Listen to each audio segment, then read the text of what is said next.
વડોદરા શહેરના કારેલીબાગમાં hit and રનની ઘટનાએ ચકચાર મચાવી છે ત્યારે લોકોમાં સડક સુરક્ષા બાબતે જાગૃત કરવા માટે વડોદરા શહેર ભાજપ યુવા મોરચા દ્વારા લાગણીસભર સંદેશા સાથેના પોસ્ટરો રિક્ષા પાછળ લગાવવામાં આવ્યા હતા। વડોદરામાં હોલિકા દહનની રાત્રે કારેલીબાગમાં હિટ એન્ડ રનની ઘટનામાં એક મહિલાનું સ્થળ પર જ મોત નીપજ્યું હતું। આ ઘટનાથી દેશભરમાં સડક સુરક્ષાને લઈને વધુ એક વખત ચર્ચા જાગી છે ત્યારે આજે વડોદરા શહેર ભાજપ યુવા મોરચા દ્વારા લાગણીસભર સંદેશા સાથેના પોસ્ટરો રિક્ષા પાછળ લગાડીને લોક જાગૃતિનો પ્રયાસ કરવામાં આવ્યો છે, જેમાં વડોદરા શહેર ભાજપ પ્રમુખ જયપ્રકાશ સોની, ભાજપ વડોદરા મહાનગરના મહામંત્રી સતીન કુલાબકર, ટ્રાફિક એસીપી દત્તાત્રેય વ્યાસ સહિત ભાજપના અગ્રણીઓ જોડાયા હતા। આ પોસ્ટરોમાં ઓછી સ્પીડથી વાહન ચલાવવું, હેલ્મેટ પહેરવું તથા રોડ સેફટીના નિયમોનું પાલન કરવા જેવા નિયમોનું પાલન કરવા માટે અપીલ કરવામાં આવી છે। વડોદરા શહેર ભાજપ પ્રમુખ જયપ્રકાશ સોનીએ મીડિયાને જણાવ્યું છે કે આ પોસ્ટર પર જે સૂત્રો લખ્યા છે તે લોકો માટે સંદેશ છે। ઝડપમાં જતા ચાલક પોતાના જીવને પણ જોખમમાં મૂકે છે। બધા જ લોકોના પરિવાર પોતાના સ્વજનની રાહ જોતું હોય છે। આપણે તમામને વિનંતી કરીએ છીએ કે આપણે વાહન ઝડપમાં ન ચલાવીએ। આ ઘટનાનું પુનરાવર્તન ન થાય તે માટે અમારો આ પ્રયાસ છે। આ સૂત્રો જે લખ્યા છે એ સંદેશ છે આજના યુવાનોને, ખાસ કરીને કે જે સ્પીડમાં વાહન ચલાવવાનું પોતે એક ગાંડપણ કરતા હોય છે।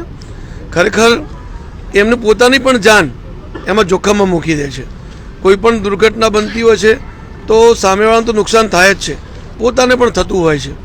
એટલે અમારી આ જાગૃતિનો એવો નમ્ર પ્રયાસ છે કે બધા જ લોકોના પરિવાર ઘરે રાહ જોતા જ હોય છે, સાંજે દરેકે ઘરે જવું જ હોય છે। એટલા માટે આપણે વડોદરા શહેરના તમામ નાગરિકનો વિનંતી છે કે વાહન સ્પીડથી ન ચલાવીએ અને આવી કોઈ દુર્ઘટના ન બને પરિવાર, એનો આ એક નમ્ર પ્રયાસ યુવા મોરચા વડોદરા મહાનગર ભારતીય જનતા પાર્ટી દ્વારા કરવામાં આવ્યો છે। શહેર ભાજપ યુવા પ્રમુખ પાર્થ પુરોહિતે જણાવ્યું છે કે લોકો એને મેસેજ આપવો જોઈએ, જેમ મારું પરિવાર રાહ જુએ છે તેમ સામેવાળાનું પણ પરિવાર રાહ જોઈ રહ્યું છે। રિક્ષા આખા વડોદરામાં ફરે છે, તેની પાછળ ભાવનાત્મક સંદેશ પહોંચે, જેથી અમે લાગણીસભર સંદેશ સાથેના પોસ્ટરો લગાડી રહ્યા છીએ। મને એવું લાગ્યું કે આપણે કોઈક એવો મેસેજ લોકોને આપવો જોઈએ જેથી કરીને એમને પણ એવું થાય કે મારું પરિવાર ઘરે રાહ જોવે છે, એ રીતના સામેવાળાનું પણ પરિવાર રાહ જોઈ રહ્યું છે।